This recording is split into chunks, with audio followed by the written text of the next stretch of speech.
Amici viaggiatori, ben trovati a un nuovo appuntamento con Viaggiando Viaggiando, puntata speciale dedicata alla provincia di Padova, dove ci troviamo. Siamo nel centralissimo palazzo della regione. Oggi però vogliamo parlare prevalentemente di Colli Ugani. Andremo ad Abano, Montegrotto e in altri posti. Tutto questo tra pochi istanti, subito dopo la sigla.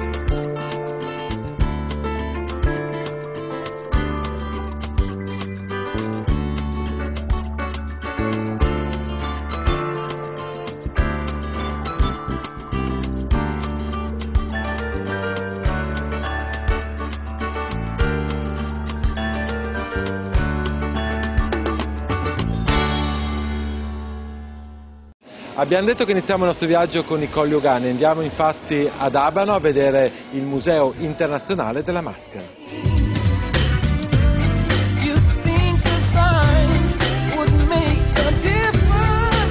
Io ho il piacere di iniziare la visita a questo museo proprio con il fondatore, Donato Sartori.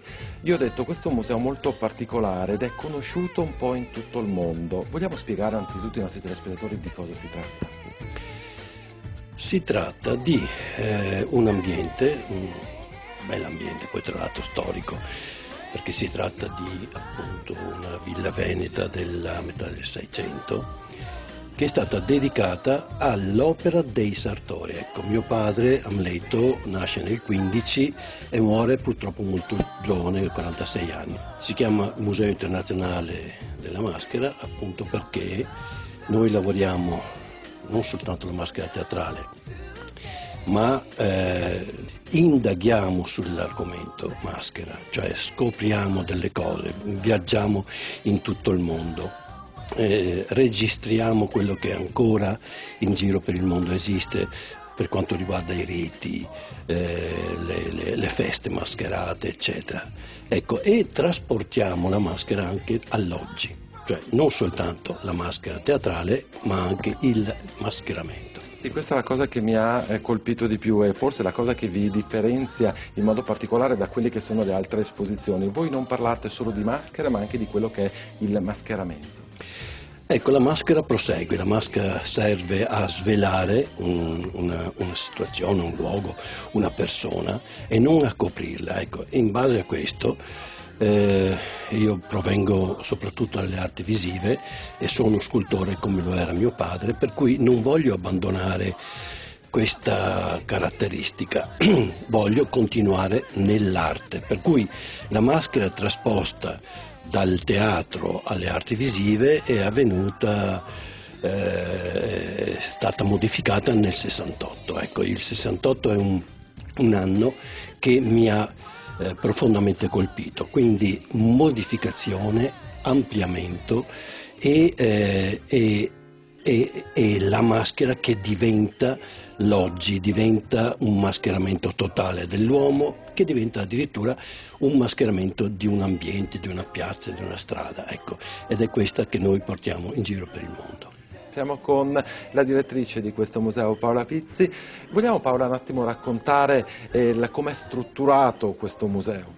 Sì, quando come Centro Maschere, io sono anche fondatrice del Centro Maschere e Strutture Gestuali, che è stato fondato nel 79 con Donato Sartori, me e Paolo Trombetta. È un gruppo pluridisciplinare che ha 3 settori di ricerca: l'etnologia, quindi la maschera nel mondo, la maschera teatrale, quindi l'opera dei Sartori, e oltre la maschera che è la parte che riguarda l'arte visiva. E abbiamo ideato questo museo. Ecco, quando abbiamo pensato a questo museo non l'abbiamo pensato solo come un museo per la conservazione e la memoria dell'opera d'arte, ma l'abbiamo pensato come un museo vivente, un museo dinamico, un luogo di sperimentazione e di ricerca. Quindi diciamo che come museo l'abbiamo sviluppato su 3 piani. Si può conoscere la storia del teatro attraverso le opere Sartori. Allora si parte dal secondo piano, il museo parte dal secondo piano e si va dal teatro greco al Medioevo, dal Ruzzante alla commedia dell'arte, poi si scende al primo piano continua la commedia dell'arte con maschere, costumi, incisioni, documentazione fotografica e così via, per arrivare al Teatro del Novecento con Brecht, Ionesco, Pirandello e altri, e ad arrivare anche alla maschera che credo è la più conosciuta al mondo, che è la maschera neutra della Scuola Internazionale di Jacques Lecoq a Parigi, creata ancora da Amleto Sartori negli anni del dopoguerra, e successivamente sono state fatte altre maschere neutre dallo scultore Donato Sartori.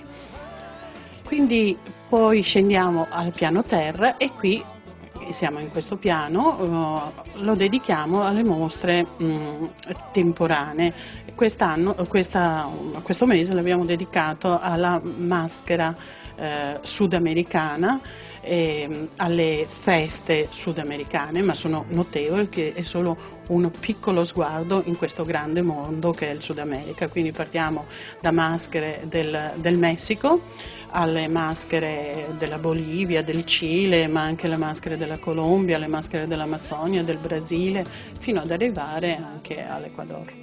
La cosa molto bella, specialmente per i bambini che vengono qui, le scolaresche, tutti questi colori, questo piano, è una cosa veramente che penso che affascina molto. Sì, noi stiamo progettando proprio un'attività didattica per le scuole e soprattutto anche per i più piccini, proprio perché attraverso l'opera noi facciamo conoscere intanto l'altro paese diverso dal nostro, l'altra cultura, l'altra tradizione, e soprattutto facciamo conoscere anche la geografia, dov'è questo paese, dov'è il Messico, dove si trova ad esempio il Messico, e attraverso questo anche diamo lo stimolo di creare loro piccoli artisti, no?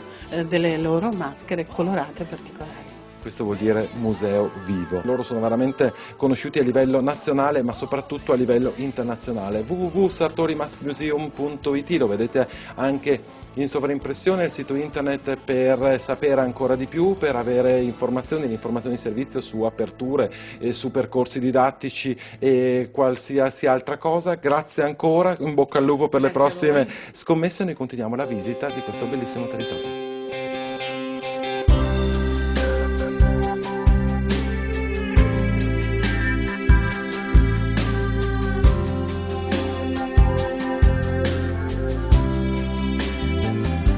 Da Abano ci spostiamo a Montegrotto per vedere il sito archeologico. Ti parano lungo la scacchiera di giorni e strade, foto scolorite, memoria di 20 anni di una sera. Mi coinvolge l'eterno gocciolare del tempo sopra il viso di un passante e il chiedermi se nei suoi tratti appare l'insulto di una morte o di un amante. Il mondo visto con gli occhi asfaltati. Qui con il vice sindaco nonché assessore alla cultura Luca Squarcin per parlare di una cosa molto importante, di quella che è stata un po' la novità di questo 2011.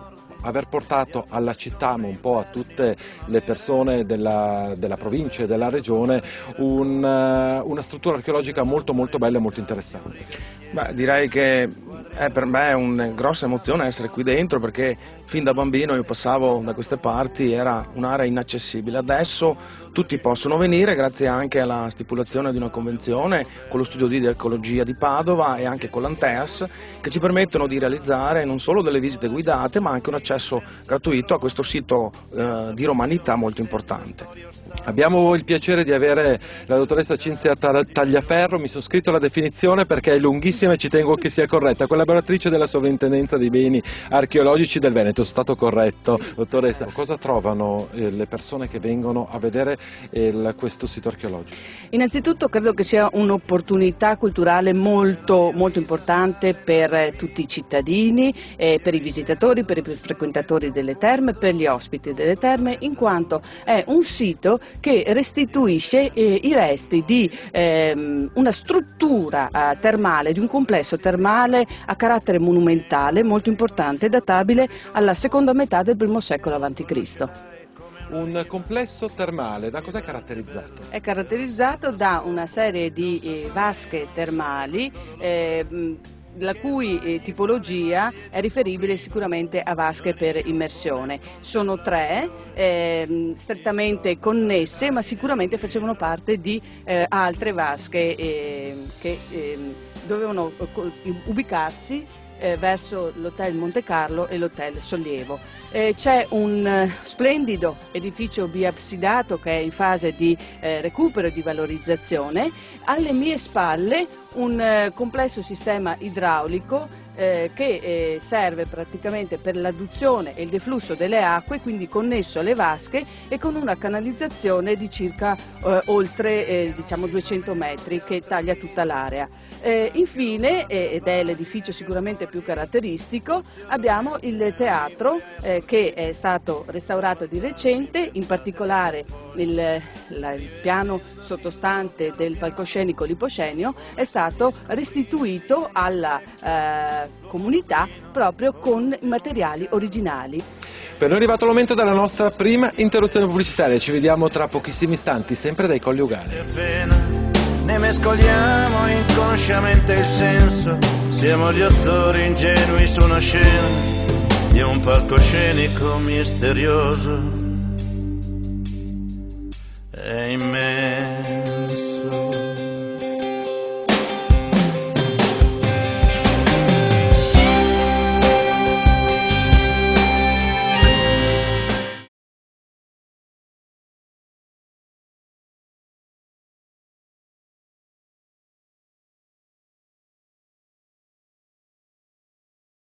Seconda parte di Viaggiando Viaggiando, ben trovati a tutti i nostri amici viaggiatori, sempre alla ricerca dei luoghi più belli vicino a casa nostra.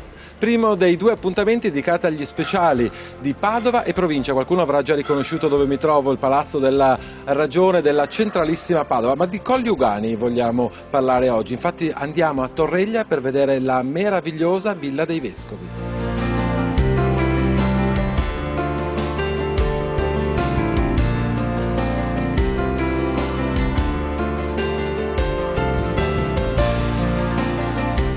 Luvigliano di Torreglia, in provincia di Padova, sui Colli Ugani, come abbiamo detto, per scoprire un gioiello donato a tutti i visitatori proprio da pochi mesi, di proprietà in questo momento del FAI.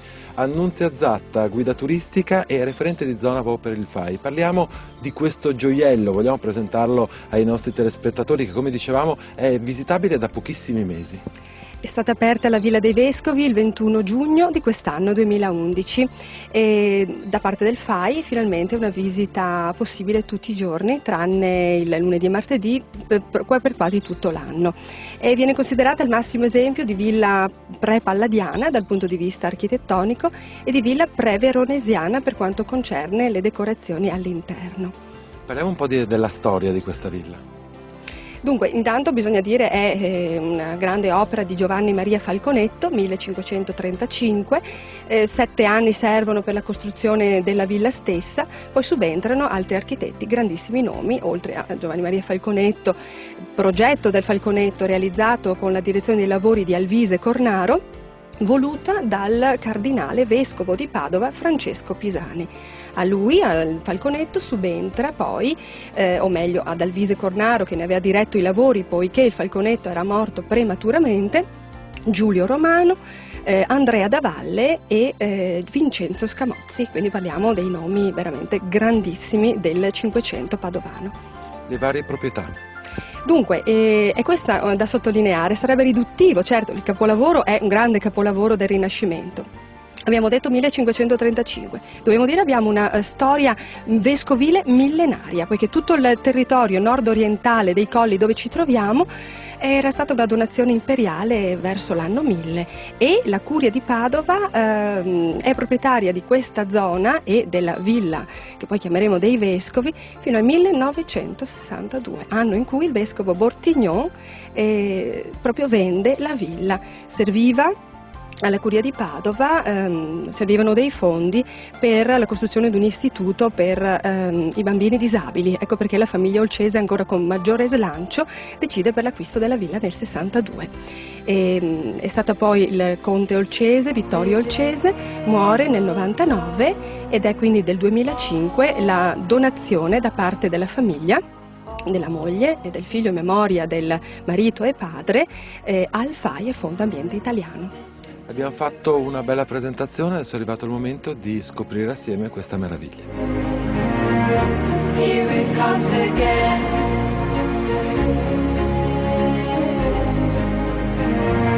E ci troviamo già all'interno di quello che era il Brolo e diciamo che già all'ingresso le suggestioni non mancano, Annunzia. Certo, da qua si nota già l'armonia che ci accompagna nella visita di questa villa, e in quanto nacque proprio per volontà, dicevamo, del vescovo Francesco Pisani, perché desiderava la sua casa di riposo, per il riposo fisico e spirituale. Quindi iniziamo proprio a parlare della vera e propria villa veneta, anche se con l'eccezione della proprietà di un vescovo. Qui, ecco, la zona dove ci troviamo non faceva parte del progetto di Giovanni Maria Falconetto, in quanto la villa era un semplice cubo privo di scale, di scalinate esterne. Si accedeva dal pian terreno tramite una scala interna.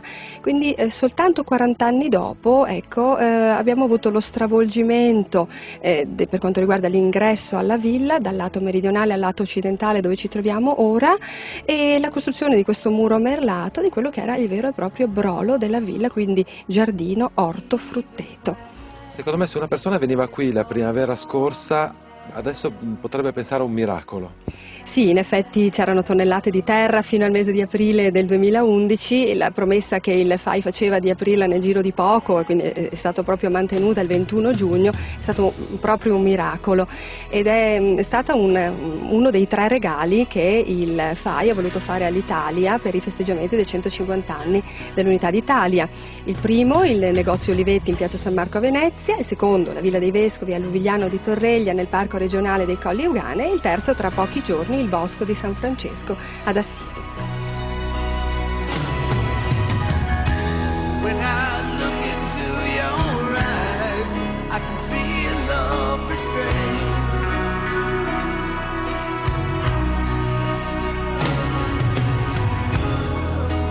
Darling, when I hold you, don't you know I feel the same?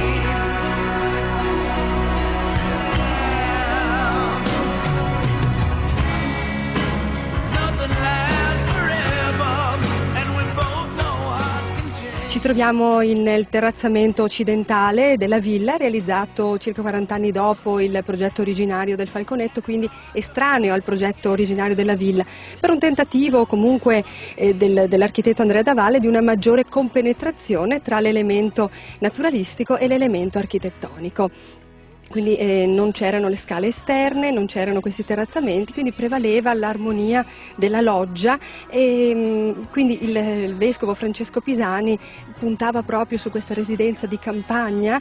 Ecco, il periodo, sono i tempi che diventano maturi per parlare di una casa di campagna, in cui quindi poi ci sarà un passaggio graduale di questa fusione, per questa fusione tra natura e architettura che troverà, ecco, la perfetta fusione con il Palladio. Un giovane... A proposito di Palladio, qui la prima impressione, ci sono qualche cenno che poi ritroviamo invece nello stile palladiano? Dunque, un paragone che viene spontaneo, visto che adesso cominciamo a capire lo sfruttamento di questo declivio naturale di questo luogo alluvigliano, è un paragone che fu fatto in corso d'opera proprio per l'ispirazione che il Palladio prese venendo qui per la sua villa rotonda a Vicenza, poiché questo colle di facilissima ascesa con i campi assoggettati dall'uomo, che dà l'impressione di un molto grande teatro, sono le parole del Palladio per la sua villa rotonda, ma che si possono fare proprie qui nella Villa dei Vescovi. Un giovane Palladio, 18enne Palladio, quale garzone di bottega, era presente qui col Falconetto.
qui sempre con Annunzia Zatta, che è referente del FAI, nonché guida naturalistica ambientale. Vogliamo ricordare ai nostri telespettatori, dare qualche suggerimento, informazione di servizio, come si arriva in questa zona dei colli, e poi naturalmente continueremo nella spiegazione di questa villa. Siamo a pochissimi chilometri dalle Terme Euganee, prima di tutto, quindi da Abano e Montegrotto, e quindi un bacino che già di per sé attira tantissimi visitatori. E la villa è quindi aperta con orario continuato dal mercoledì alla domenica.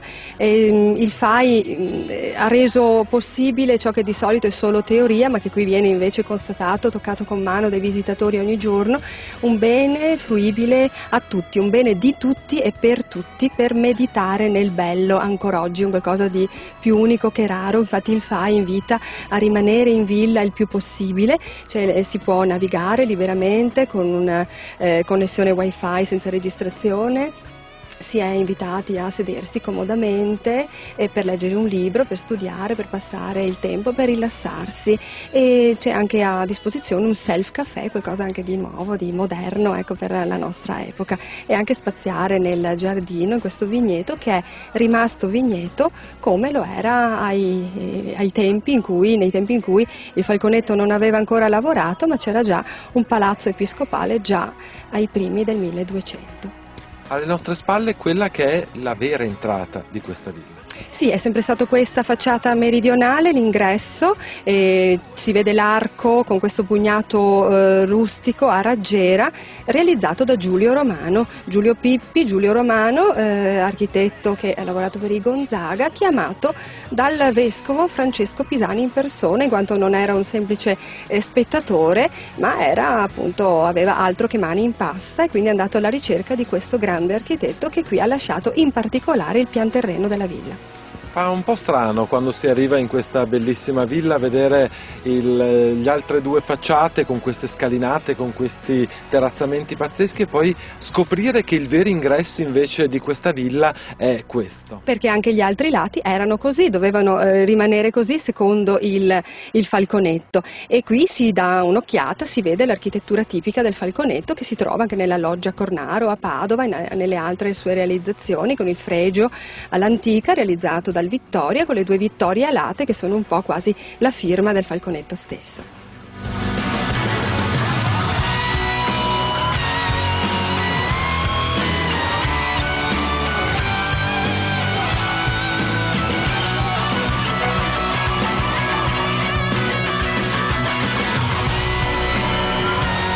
E anche per oggi siamo arrivati alle battute finali di questa puntata di Viaggiando Viaggiando. Permettetemi in chiusura di ricordarvi la nostra nuovissima pagina di Facebook. Se voi volete dialogare quotidianamente con noi per darci dei suggerimenti, per commentare le puntate che naturalmente di settimana in settimana vi proponiamo, oltre che in televisione che su YouTube, adesso anche appunto sulla nostra pagina di Facebook. Quindi cercate Viaggiando Viaggiando, e se cliccate mi piace riceverete anche una serie di informazioni utili, magari per qualche gita fuori porta o per qualche itinerario turistico.